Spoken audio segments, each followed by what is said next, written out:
Up next, a serial killer was on the loose in New York City. These people were chopped up. It's just a savage way to die. We felt that he really pissed somebody off. The media labels him the last call killer. The last call for drinks. That's the last that was seen of them. Nearly a decade passes and police still have no suspects. Until advances in forensic science finally help pinpoint the killer. It's the most bizarre case I've ever been involved with.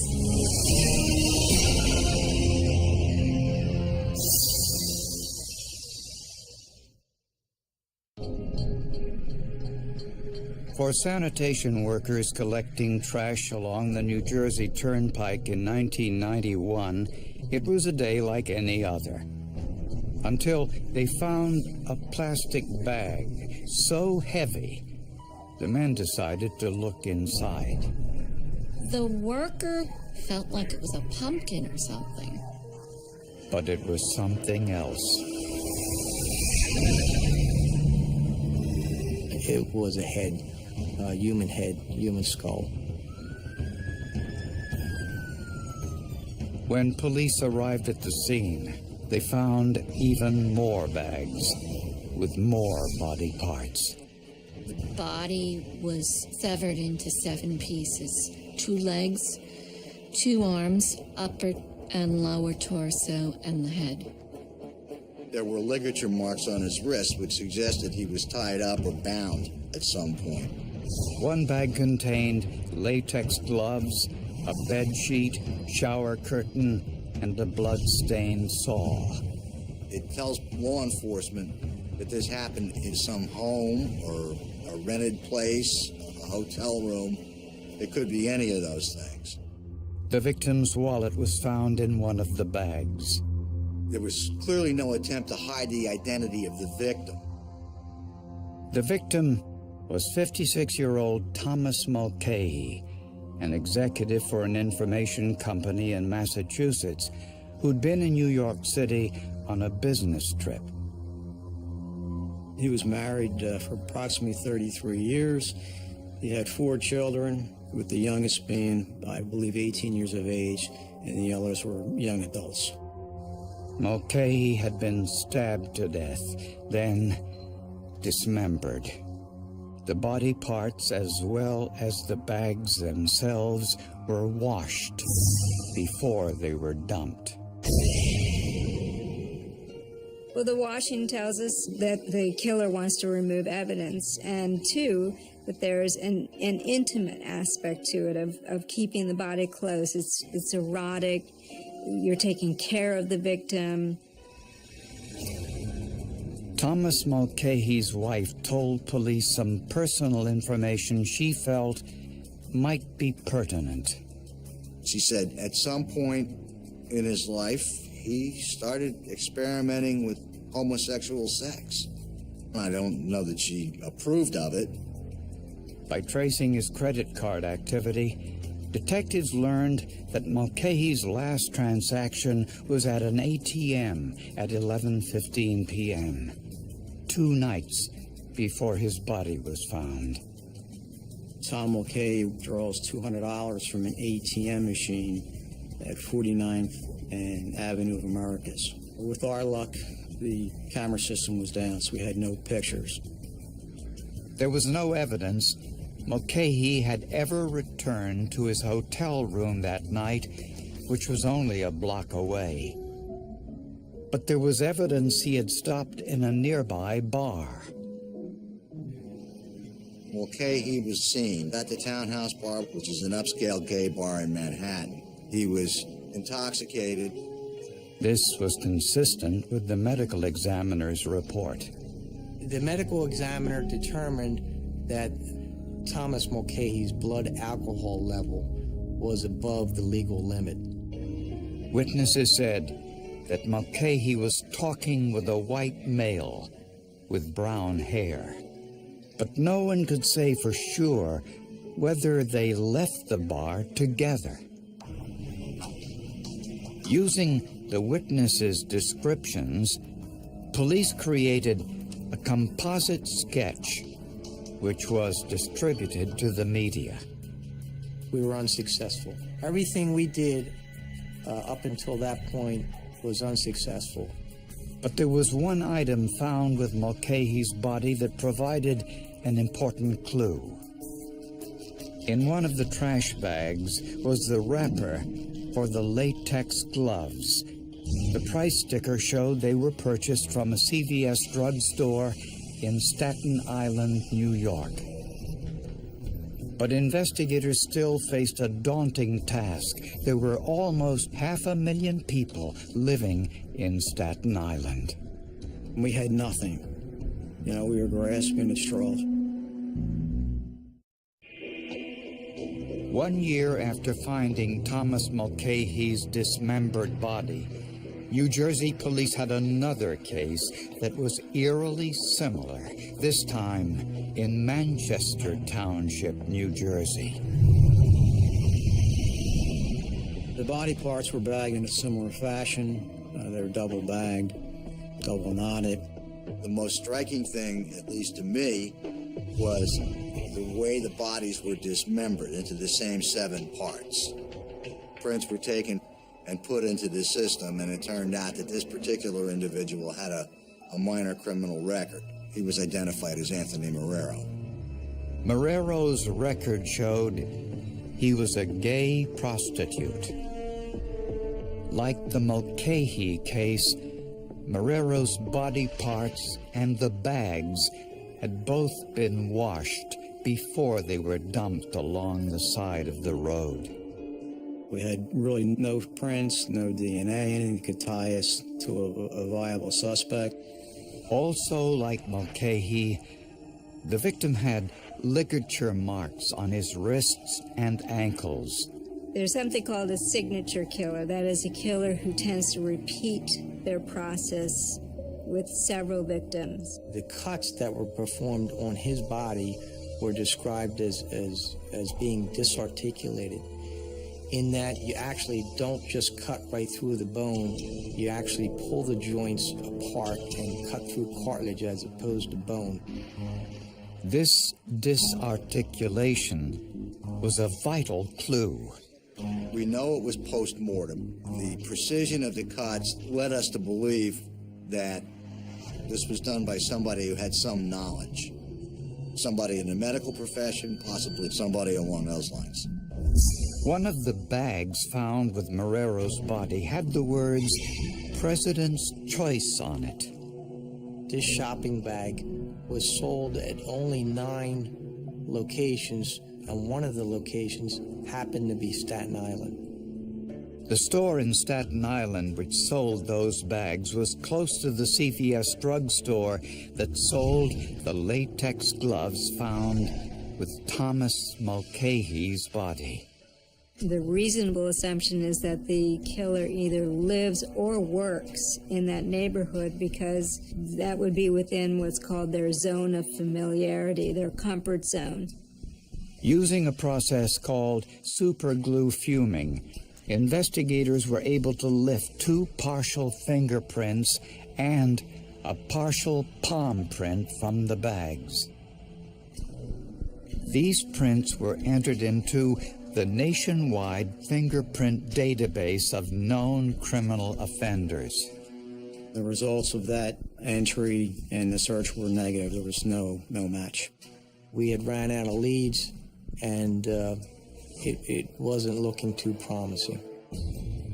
2 months later, investigators' worst fears were realized when another dismembered body was found in a garbage can 12 miles outside of New York City.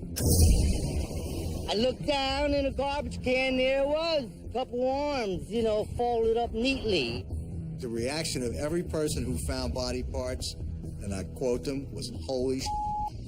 There was no doubt this was the work of the same killer. The body was placed in similar type garbage bags, double knotted, double bagged. There were 7 pieces also. And again, the body and the bags had been washed down. There was no physical evidence recovered, no fingerprints, no DNA that was foreign to him. The victim was identified as 56-year-old Mike Sakara. He was a fixture in the Five Oaks bar in Greenwich Village. The Five Oaks was a piano bar, and it did cater to the gay clientele. Lisa Hall was a bartender at the Five Oaks on the night Mike Sakara was murdered.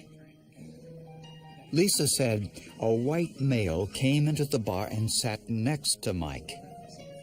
Hey, how you doing? She had never seen the man before.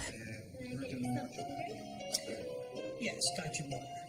I assumed he knew Michael because why would he, when there's empty seats, go sit right next to him? And I made the man a scotch and water, and Michael said, Lisa, this is so-and-so. He's a nurse at St. Vincent's. When she left the bar, Michael and this man were still there. Michael was not the type to go home with anyone, and it seemed like he knew him. You know, I didn't think anything of it. No one saw the two men leave the bar together. The detectives asked me for a name. I said it was like John or Mark, a very common name. But it was just a first name, and I didn't really remember a name. I remembered a face.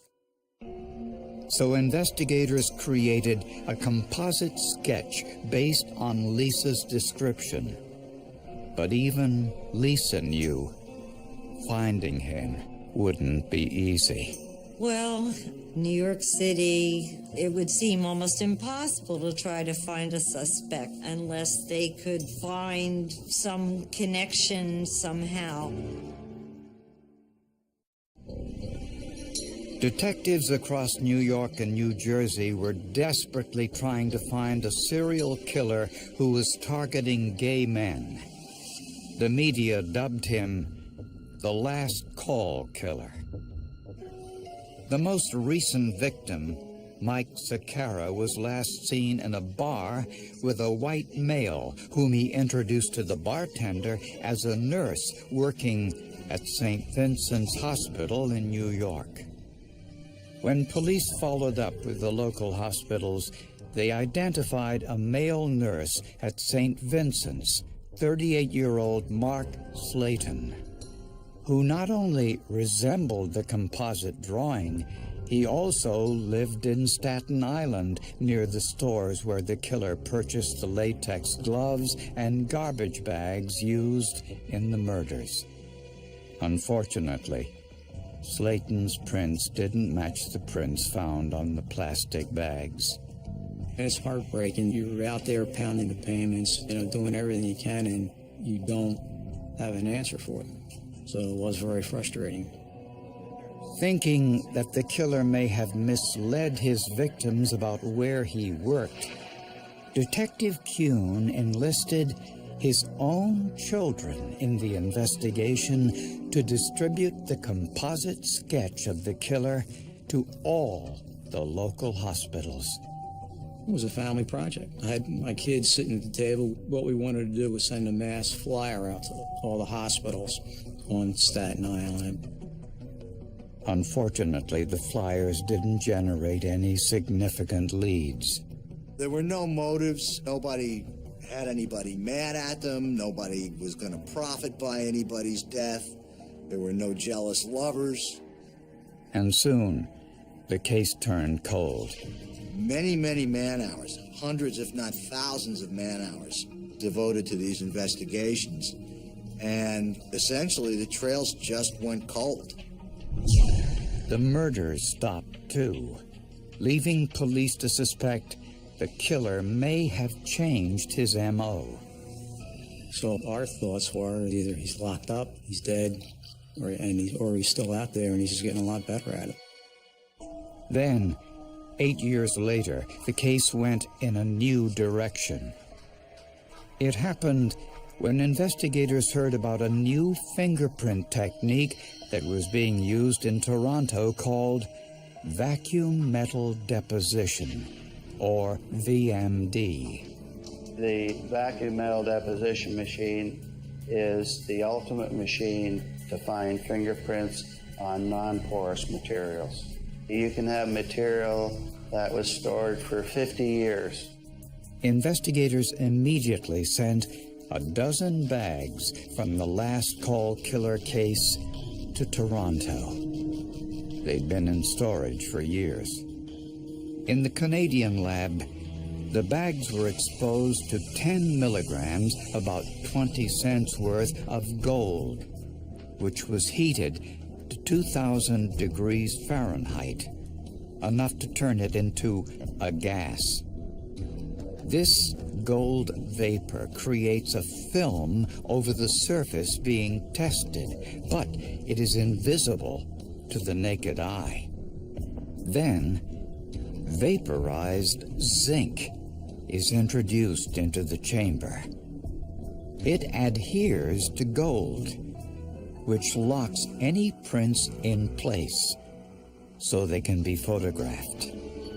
The end product is a negative of the fingerprint on the surface, the non-porous material, and that's what we end up seeing. The VMD process yielded 16 partial prints on the bags from the Mulcahy murder and 3 from the Marrero case. These prints were of much better quality than the original ones. I was ecstatic. We have the latents, balls in our court. The new prints were entered into the National Fingerprint Database of known criminal offenders. Again, there were no matches. But Detective Kuhn also sent hard copies of the prints to each state, since not all states had put their prints into the nationwide database. This was our last shot, and we felt that if we could reach out, that maybe they'd put that little extra effort into the submission.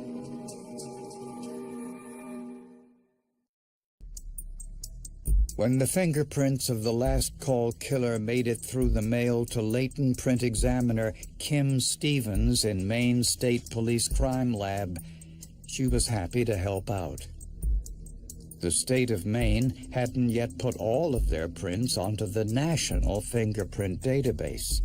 I received the prints in the mail with a cover letter, and I read the letter and the synopsis of the case. Kim Stevens entered the last call killer's prints into Maine's state database. I thought there was no way I would get a match. I had done a lot of searches for outside agencies, and the chances I thought would be very slim. But the database of known criminal offenders in Maine turned up 30 possible matches. So 30 prints came up in the list for me to look at one by one, side by side, to see if they could be the print. For the side-by-side comparison, Stevens used the original hard copies made by the 30 criminals when they were arrested and inked by police. It's time-consuming and exhausting. Do you want to do it when your eye is fresh and you're ready to make comparisons? Then, Stevens found one that she thought matched. Every time I went to the next ridge and found detail that agreed, obviously it was a surprise. I was jumping up and down for joy and couldn't believe it. The final step is to have the match verified by another examiner. And that person agreed. The prints belonged to Richard Rogers, a former graduate student in languages at the University of Maine. In 1973, Rogers was charged with using a hammer to kill his college roommate. He wrapped the body in a plastic tent and left it on the side of the road. Richard Rogers apparently said that The other man had approached him for sex, and the other man attacked him, so in self-defense, he attacked back and ended up killing him. Mr. Rogers claimed self-defense and was acquitted. Amazing. After he was acquitted, Rogers got a nursing degree and eventually moved to New York.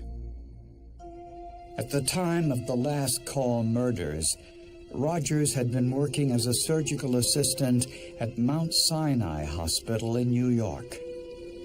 That's where police arrested him. They put handcuffs on while he was in our intensive care unit. That does shock us, to say the least. He was gay, didn't really seem to have any long-term relationships. In your wildest dreams, you would not look at Richard Rogers and say this guy is a serial killer. We learned that during the times of these murders, Richard Rogers had been off-duty. Lisa Hall chose Rogers' picture from a photo lineup as the man she saw with Mike Sakara at the bar on the night Sakara was murdered. It was just a horrible, horrible thing, and I'm just so glad they got him before he could murder any other people. Rogers lived in Staten Island, just blocks from the stores where the garbage bags and latex gloves were purchased. Detectives searched Richard Rogers' apartment and they found an array of videotapes: Hush Hush Sweet Charlotte, Texas Chainsaw Massacre. He had a Bible in which there were earmarked passages referring to beheadings and dismemberments. Also in Rogers' apartment, they found a vial of a prescription drug used as a sedative. It's one that's not screened for in a routine autopsy. You can use it as a date rape drug, or you can use it to knock people out. Prosecutors believe Rogers would pick up his victims in gay bars. He targeted men who were drinking heavily. Thanks very much. Appreciate it. Enjoy. I shall do it. Rogers may have used a date rape drug and taken his victims back to his apartment, or they may have gone willingly. Nice collection, too. Once there, the evidence shows he stabbed them, then dismembered the bodies. He most likely moved the bodies to New Jersey at night to avoid detection. But even the most careful criminals make mistakes, and Rogers left evidence behind. The elaborate washing of the victims and the bags didn't remove everything. As for motive, Rogers wouldn't talk. All experts can say is that the murders had a clear sexual motivation. It's the most bizarre case I've ever been involved with, and for all of these men, there was just no dignity in death. In November of 2000, Rogers was tried and convicted of 2 of the murders, the cases where they had the most forensic evidence. He was sentenced to 2 life terms, plus 65 years in prison. And when you look back on it, is we never gave up. You keep plugging along. It never ceases to amaze me what we get in terms of forensics, whether it's fingerprints, DNA, any number of things. It's the most powerful tool you can have in a courtroom as a prosecutor. It was pretty horrible to sit there and look at this man that actually murdered Michael Sakara, and to think about all the other people that lost their lives and all their families and friends that lost people because of this monster who was sitting there. But at least he was finally put away.